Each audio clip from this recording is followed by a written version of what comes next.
আজকে আমাদের বাসায় একজন ভিআইপি মানুষ এসেছে। তার জন্য আমি এত কিছু রান্না করেছি। আর সে কে সেটা আমি পরে বলছি। তো তারই জন্য এত কিছু আয়োজন। আসসালামু আলাইকুম, কেমন আছেন আপনারা সবাই? আমি তো আলহামদুলিল্লাহ অনেক ভালো আছি। আপনারা আমাকে এত ভালোবাসা দিচ্ছেন, আমি অনেক খুশি। এভাবেই আমাকে আপনারা ভালোবেসে যাবেন। যারা আমার ভিডিও পছন্দ করছেন, যারা লাইক কমেন্ট শেয়ার করছেন, তাদেরকে অনেক অনেক ধন্যবাদ। আর আজকে আমাদের বাসায় একজন মেহমান আসবে, তো সে কে সেটা বললামই, তো আমি পরে বলছি। তো তার জন্যই এত আয়োজন, আর তাকে ভিআইপি বলারও অনেক কারণ আছে। তো আমি রান্না করব এই যে গরুর মাংস, তারপর পাস্তা রান্না করব, সেজন্য মুরগির মাংস একটু ভিজিয়েছি।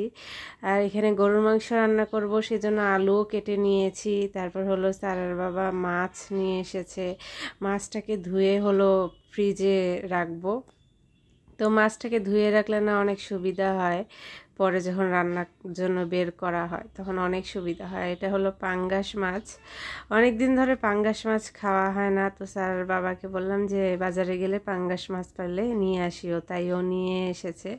আর এদিকে বাজার ঘাট আছে, সেগুলো উঠা হয়নি।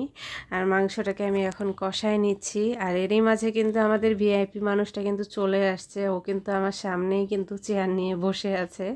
তো আমি এদিকে রান্না করছি আর ওর সাথে গল্প করছিলাম।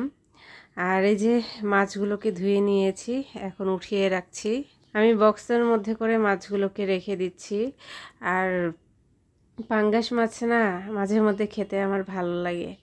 অনেকে আছে যে লজ্জায় বলতে পারে না পাঙ্গাস মাছ তার পছন্দের, তো এটাতে লজ্জার কিছু নেই। আর পাঙ্গাস মাছ আমার খুব প্রিয় এমনও না, কিন্তু আমার মাঝে মধ্যে খেতে ভালোই লাগে এই মাছটা। তাই সারার বাবাকে বলেছিলাম, নিয়ে এসেছে। তো আমি মাছটাকে একদম ধুয়ে এভাবে বক্সে করে উঠায় রাখলে না মাছ সুবিধা হয় অনেক, তাই বক্সে করে উঠায় রাখতেছি আমি।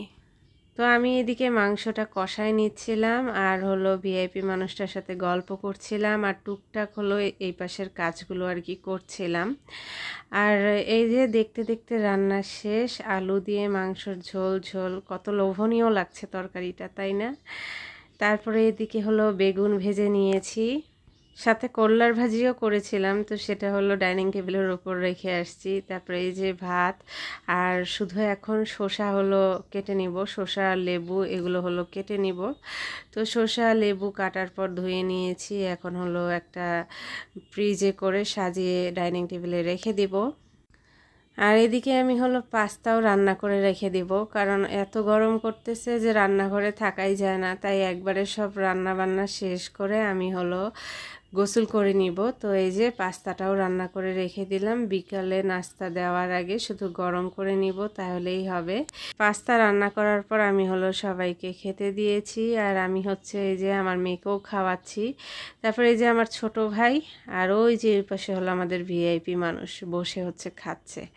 আর এই দেখেন, খাওয়া দাওয়ার পর আমরাও গোসল করে আমি গোসল করে তারপরে সারার বাবা আসলো, একসাথে খেলাম। তারপরে ঘরে আসে ভিআইপি মানুষটার ভিডিও করছি, আর সে কিছুতেই ভিডিও করবে না। সে অনেক লজ্জা পাচ্ছিল, আর সে কিছুতেই হাসি থামাতে পারতেছিল না। অনেক চেষ্টা করছিল মুখ থেকে বালিশটা সরানোর সাথে সাথে আবারও বালিশ দিয়ে মুখ ঢেকে দিয়েছিল, ওর এত লজ্জা লাগছিল। আর এটাই সেই ভিআইপি মানুষ। এটা আমার ছোট আন্টির মেয়ে, আমার খালাতো বোন হয়। তো তাকে ভিআইপি বলার অনেক কারণ আছে। তো আমার এই খালাতো বোনটার নাম শ্রদ্ধা। তো আন্টির শ্বশুরবাড়ি পঞ্চগড়। তো শ্রদ্ধা দিনাজপুরে খুব কম যাতায়াত করতো, খুব কম আসতো দিনাজপুরে। আর এখন তো প্রায় 2 বছর পর ও দিনাজপুরে এসেছে। তারপর আমাদের বাসায় তো এই প্রথম ও আসলো। না হলে তাকে বলে বলে আনতে হয় যে শ্রদ্ধা আসো, আসো না কেন, অনেক দিন হচ্ছে আসো না, এত বলে তেলাইতে হয় ওকে আর কি। এভাবে বলে বলে ওকে দিনাজপুরে আনতে হয়। তো এখন ওর পরীক্ষা শেষ, তাই ও এসেছে প্রায় 2 বছর পর। আর এইদিকে দেখেন, আমি পিৎজা খাবো, তো আমার ভাইকে বললাম কি একটু ভিডিও করে দে। এতক্ষণ এত সুন্দর করে পিৎজাটা খাচ্ছিলাম, তখনও ভিডিও করলো না। আর এখন এমনভাবে পিৎজাটা খাইলাম যে চিজটাই বের হয়ে আসলো, আর ওই সময়ও ভিডিওটা করলো। তাহলে দেখেন কেমন লাগে। তো তো এই তো রাতের বেলা রাত 11টার দিকে ওরা হলো ভাত খেয়ে দিয়ে এখন চলে যাচ্ছে আমার আম্মুর বাসায়, আমার ছোট ভাইটা ওকে নিয়ে যাচ্ছে।